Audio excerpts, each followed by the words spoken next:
Bonjour tout le monde et bienvenue à ce troisième épisode du Seb Show dédié à la 40e saison de Survivor, Winners at War. J'espère que vous allez bien. Avant de commencer, comme toujours, si vous voulez vous abonner à la chaîne, activer les notifications, m'ajouter sur Twitch, sur Facebook ou laisser vos commentaires, tout se trouve en dessous de vidéo. N'oubliez pas non plus de laisser vos commentaires sur les vidéos les plus récents, comme ça je suis capable d'en faire un meilleur suivi et de vous répondre le plus rapidement possible. J'ai quand même lu vos commentaires sur mes dernières vidéos de Survivor, donc j'en ai pris connaissance. Il n'y avait pas vraiment de questions, fait que c'est pour ça que je vous en parle pas directement aujourd'hui, mais ça me fait toujours plaisir de vous lire, fait que n'hésitez pas à dire c'est quoi que vous ressentez, si vous aimez la saison à date ou n'importe quoi, ça me fait super plaisir de vous lire, même si des fois je le fais un petit peu en retard. Donc, aujourd'hui, ben évidemment, on va parler de l'élimination de l'épisode, du dernier épisode. Ça a été l'élimination d'Ethan. Encore là, comme l'élimination de Danny, j'ai été surpris. Sérieusement, je considérais Ethan comme étant un joueur de milieu de plateau. Je vous avais dit, puis peut-être même de fin de plateau, là, dans le sens de dire, c'était un joueur que je considérais faible par rapport à ce qu'il pouvait apporter à Survivor. Pas nécessairement faible en tant que force mentale ou force de persévérance, parce qu'avec tout ce qu'il a traversé dans sa vie et tout, je me doutais qu'il pouvait être très résilient. Mais en tant que joueur, Ethan vient d'une autre époque qui n'a pas vraiment connu tous les twists, tous les trucs de stratégie intensive. Les deux fois qu'il a joué, il s'est toujours baqué sur une alliance et il a fait exactement la même chose cette fois-ci. Il n'a pas évolué son jeu d'aucune façon.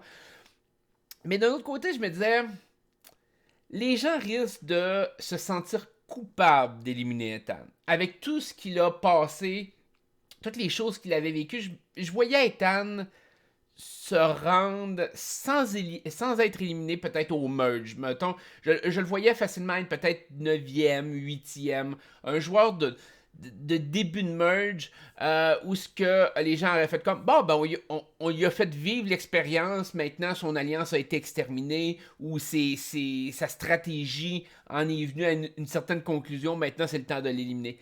Ethan n'est pas le type de joueur qui peut gagner des immunités une après l'autre, même quand il était totalement en forme, que c'était un joueur de soccer et dans la saison 3, Lex était beaucoup plus puissant que lui, même Tom était plus puissant que lui. Ethan n'a jamais été le joueur dominant. Si on se souvient, dans les trois derniers, dans Survivor Africa, c'est le premier qui a abandonné la compétition d'endurance malgré tout.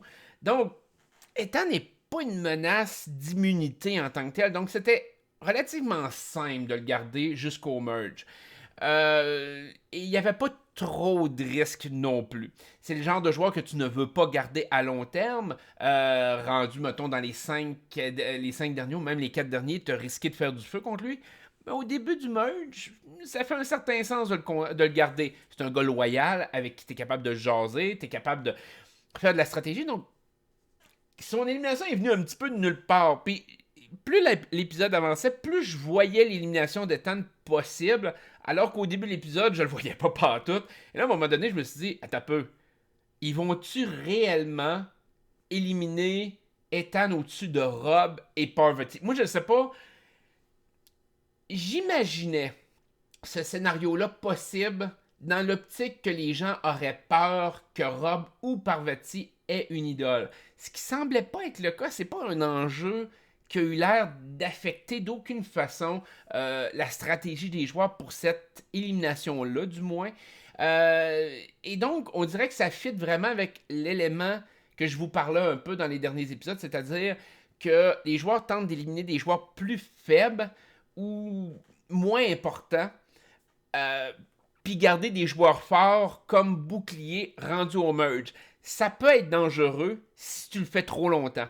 Et c'est pour ça que je pense que cette stratégie-là va venir à échéance bientôt. Il y a quand même plusieurs joueurs qui ont été éliminés jusqu'à maintenant. On a 4 joueurs qui sont sur l'île d'extinction. J'ai pas le choix de penser qu'un gros joueur va venir les rejoindre rapidement. Si... je veux dire, j'irais sur le cul de voir vraiment Parvati, Sandra, Rob se rendre au merge sans avoir été éliminé. C'est comme... Je serais vraiment sur le cul, là, bien sincèrement. Je pense qu'il y en a un des trois qui va être le prochain à être éliminé. J'ai ce sentiment-là. Dans les previews, on voit beaucoup Adam. La stratégie d'Adam, ça, je vais reparler de la stratégie, mais je pense que ils mettent trop d'énergie sur Adam. Ça veut pas nécessairement dire que ce sera pas lui qui va être out, mais je pense qu'il va avoir quelque chose qui peut le sauver. Peut-être que Denise va lui donner son idole. Adam, à ce moment-là, je pense que sa meilleure stratégie, c'est d'utiliser contre Rob ou contre Parvati. Essayer de casser puis de montrer peut-être sa loyauté envers Jérémy, entre autres. Je pense que ça peut l'aider. Jérémy qui est beaucoup plus en contrôle du jeu. Je vous l'avais dit, Jérémy et Yule sont les joueurs qui, en mon sens, à l'heure actuelle, sont très, très bien positionnés dans le jeu. Jérémy a une aide monumentale à l'heure actuelle avec Nathalie. Nathalie travaille pour Jérémy. Ça ne veut pas nécessairement dire que Nathalie ne reviendra pas dans le jeu. Je pense pas, mais ça se peut qu'elle puisse revenir dans le jeu. Mais présentement, Nathalie est un levier important de la stratégie de Jérémy.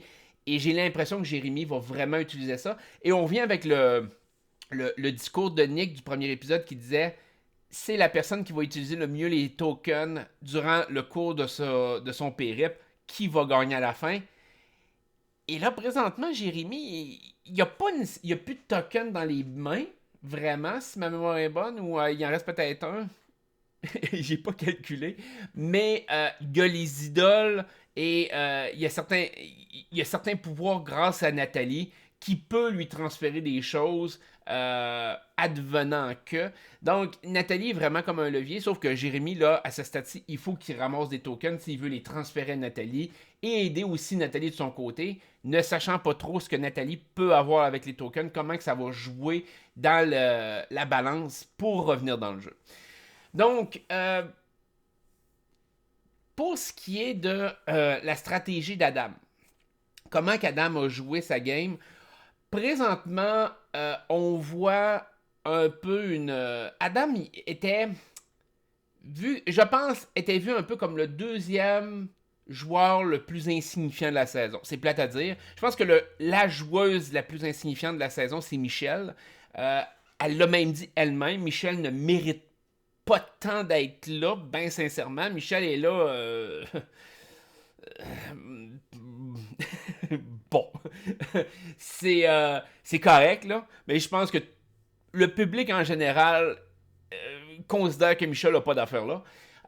Parce que quand elle a gagné vraiment contre deux excellents joueurs que le public aimait ou avaient été très bons dans leur saison. Mais Michelle a gagné simplement parce que le jury était frustré contre eux.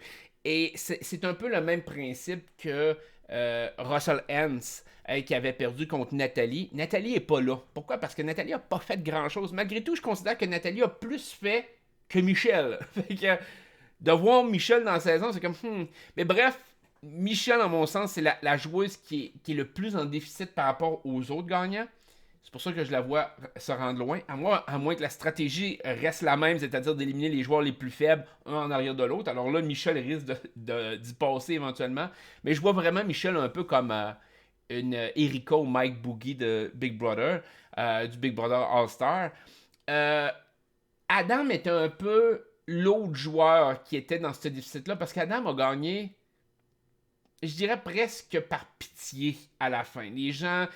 sympathisait beaucoup avec sa situation. Sa mère était malade. Il avait besoin d'argent pour les soins. Le jury a voté. Je vous dis pas que le jury n'y aurait pas donné le prix quand même. Mais la première fois, cette histoire-là, qui a pris au cœur du fan de Survivor qui fait ça, puis qui veut aider sa mère, tout, ça a fonctionné. Cette fois-ci, ça ne fonctionnera pas. Et Michelle est restée un peu dans un rôle similaire à ce qu'elle avait avant.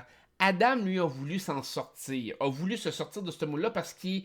Je pense qu'Adam est assez intelligent pour se rendre compte que il n'est pas bien positionné dans le jeu. Il n'était pas bien positionné au début pour gagner une saison contre les autres joueurs qui sont là. Il y a beaucoup d'autres joueurs qui méritent de gagner une deuxième fois avant Adam.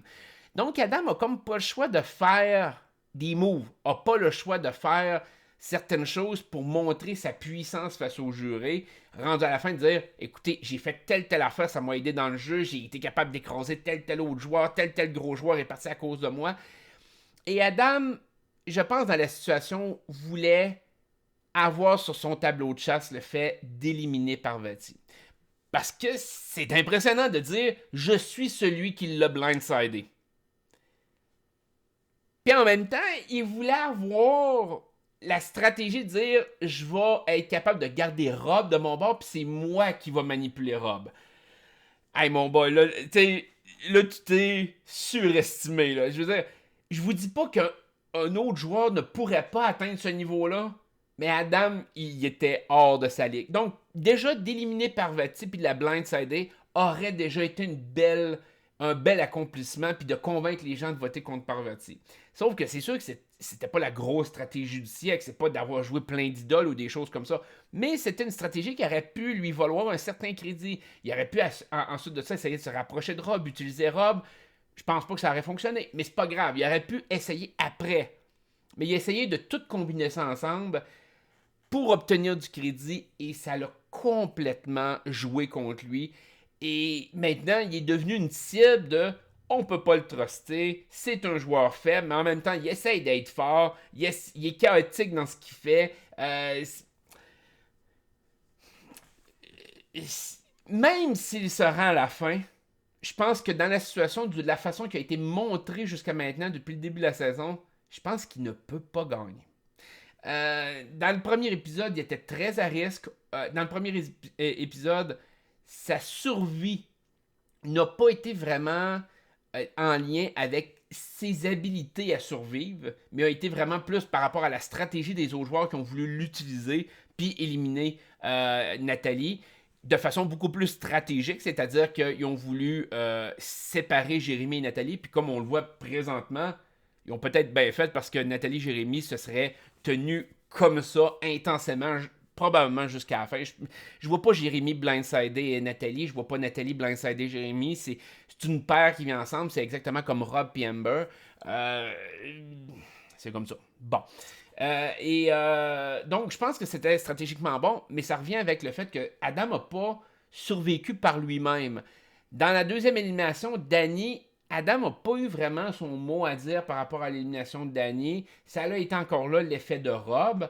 Et là, vous arrivez à l'autre élimination qui fait en sorte que Ethan se fait éliminer. Encore là, ça ne vient pas d'Adam. C'est Jérémy qui a fait le call en arrière. Mais Jérémy l'a fait de façon beaucoup plus intelligente que ce qu'Adam a fait.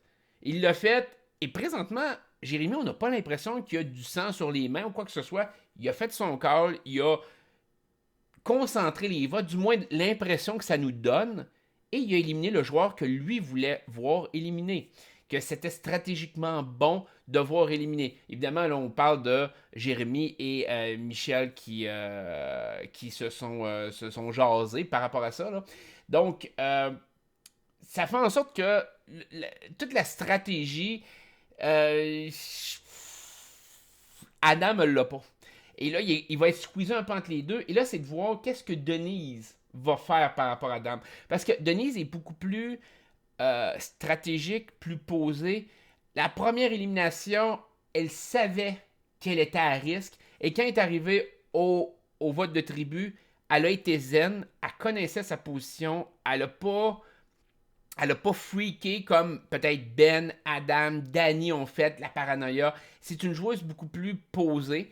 Mais d'un autre côté, Denise aussi, faut pas oublier que dans sa saison d'origine, quand elle est arrivée les 4 derniers, elle n'a pas hésité à blindsider Malcolm pour gagner.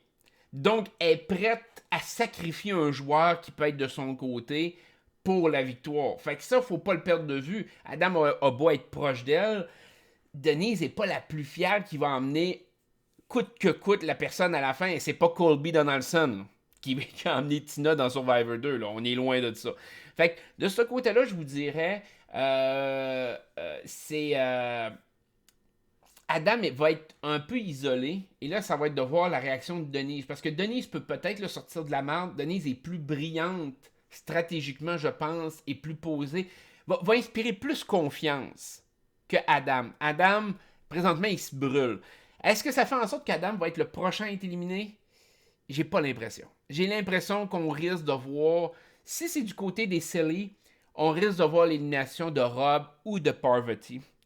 J'ai le sentiment qu'ils ont tellement mis le focus sur Parvati depuis quelques épisodes de dire Danny s'en est prêt à elle, là Adam s'en est prêt à elle. J'ai l'impression que ça va être Rob qui va partir avant elle. J'ai cette impression-là. Ou ça risque d'être les Dakar qui vont se rendre au vote de tribu. Et à ce moment-là, j'ai l'impression que la petite chose, le petit moment qu'ils ont implanté dans les derniers épisodes de la confrontation Tyson-Sandra va payer. J'ai l'impression que c'est. Ils n'ont pas mis ça pour rien. C'est que probablement qu'il va y avoir de quoi. Il va y avoir un enchaînement qui va faire en sorte que ça va provoquer une bataille entre les deux. Et j'ai l'impression que Sandra va se faire éliminer. J'ai ce feeling-là que Tyson va avoir le dessus sur Sandra, que ce soit avec un pouvoir ou que ce soit vraiment que Yule call la shot avec son alliance, de dire on va éliminer Sandra parce que Sandra est dans une alliance de 3. Tyson était dans une alliance de 3 au début. Lui, Kim, Amber. Là, ils sont rendus 2, moins menaçants. Puis Tyson s'est distancé de Kim. Kim est beaucoup plus tout seul. Fait que c'est comme 2 électrons libres. Sandra avec Sarah et Tony semblent proches à l'heure actuelle. Les gens ont le sentiment qu'ils peuvent être proches. Donc d'éliminer un joueur dans cette gang-là peut potentiellement être bon. Et je les vois pas éliminer Sarah à l'heure actuelle. C'est une joueuse de fin de plateau, milieu de plateau, à mon sens, à moi. Donc ça pourrait faire du sens avec l'enchaînement qu'il y a eu jusqu'à maintenant. Mais je ne sais pas si les Dakar vont aller dans cette direction-là. Ce que j'ai hâte de voir, c'est comment que les Silly vont être capables de s'en sortir. Parce que j'ai l'impression qu'ils s'affaiblissent. À chaque épisode, on dirait qu'ils sont de moins en moins forts. Et Parvati n'est plus la fille ultra athlétique qu'elle pouvait être ou plus dominante sur les immunités qu'elle pouvait être. Rob non plus, malgré qu'il donne son 100%. Perdre d'Ethan, je vous dirais qu'Ethan, c'était pas le plus fort de la gang, mais il se donnait. Il reste plus grand monde. Puis on l'a vu un peu dans le dernier challenge quand même, dans le challenge jusque Rob et Jérémy ont quasiment porté les équipes sur leurs épaules. C'est difficile. Il y a quasiment juste 2 joueurs qui mettent le poids dans la balance. Les Dakar, on n'a pas cette impression-là. On dirait vraiment que les joueurs sont tous forts, peut-être à l'exception de Sandra. On dirait que tous les joueurs se donnent à fond et ont la puissance d'attaque sur les Silly. Et ça me laisse supposer que les Silly peuvent se faire éliminer encore. Et là, le problème, c'est que s'il y a un swap, tout va avantager les Dakar. Les Dakar vont probablement rester unis. C'est un jeu de nombres aussi, faut pas oublier ça. Et ça va être extrêmement dur pour les Silly de remonter la pente et de survivre. Et dans cette optique-là, c'est plate à dire, mais je vois quasiment juste Jérémy être capable de se faufiler d'une certaine façon. Peut-être d'être plus proche de gens comme Nick, Wendell, Yule, se rapprocher un peu de cette tribu-là, peut-être être capable de jaser à des gens comme Tony. Il y a des possibilités. Les autres Silly, j'ai de la difficulté à les voir se rendre loin. Mais d'un autre côté, Jérémy est un des plus forts. Fait que ça dépend comment que les Dakar les perçoivent. Mais on a des belles surprises jusqu'à maintenant. Fait que ça, de ce côté-là, je pense qu'on peut continuer à être surpris. Et évidemment, le Edge of Extinction, l'île d'extinction, joue un gros... est un gros enjeu ici parce que dépendamment de qui revient en jeu, ça peut changer complètement la donne. J'ai l'impression que ça sera pas un gros enjeu sur la personne qui va revenir au merge, dans le sens que cette personne-là va devenir un vote facile à éliminer s'il n'y a pas consensus ou s'il n'y a pas d'extermination de tribu qui s'effectue. C'est une personne qui va être un genre d'électron libre que le monde ne voudra pas dans le jeu. Celle qui va revenir dans les 6 derniers va peut-être être plus dangereuse parce qu'il ne reste plus beaucoup d'immunité à gagner. Donc, une personne comme Rob qui reviendrait, qui pourrait gagner plusieurs immunités. Tyson qui reviendrait, dans l'éventualité, évidemment, qu'ils sont éliminés. Ça peut être des joueurs qui vont être capables de se faufiler jusqu'en finale en gagnant juste des immunités et le fire-making. D'un autre côté, je pense qu'ils ne pourront pas gagner le jeu. Je pense que Rob pourrait gagner dans un contexte comme ça. Les autres, j'ai beaucoup de difficultés à le croire. Sinon, je pense que ça fait le tour un peu. On a vu, on n'a pas vraiment vu Kim. Fait que je vous tiens un peu au courant de des deux joueurs que moi je spottais en début de saison. On n'a pas vraiment vu Kim. Kim c'est comme replacé comme en fond. c'est comme une peinture présentement. Là. Elle est là, mais pas là. C'est plate un peu de l'avoir dans cette situation-là, mais il en faut. De l'autre côté, Ben est encore présent. Mais le montage du dernier épisode l'a fait paraître moins fou que les deux autres premiers épisodes. C'est-tu bon ou c'est pas bon, je sais pas. Il est encore présent, mais on dirait qu'il a tempéré son jeu ou il se sent peut-être plus en confiance. J'ai l'impression que Ben a pris un peu de confiance par rapport à son jeu. Ça l'aide. Est-ce que ça va durer? Ben, malheureusement, si à chaque fois qu'il devient parano ou qu'il a l'impression que ça joue pas en sa faveur, il redevient le Ben du début du jeu, il va se faire éliminer un peu comme Danny. Donc, Danny qui a freaké, puis Parvati me parle un peu moins. Ben, puis ça l'a complètement explosé. Ben peut se retrouver dans une situation de même. Le hic, comme je vous disais la dernière fois, c'est que Ben a la perception que les autres joueurs ont de Ben, c'est c'est un peu, il est comme bizarre, ils comprennent pas trop. Fait qu'il faut qu'il crée des revirements de situation, mais en étant intelligent un peu, ce qu'il a fait dans sa saison d'origine, la saison 35. S'il fait juste freaker, même s'il sera en finale, il gagnera pas plus.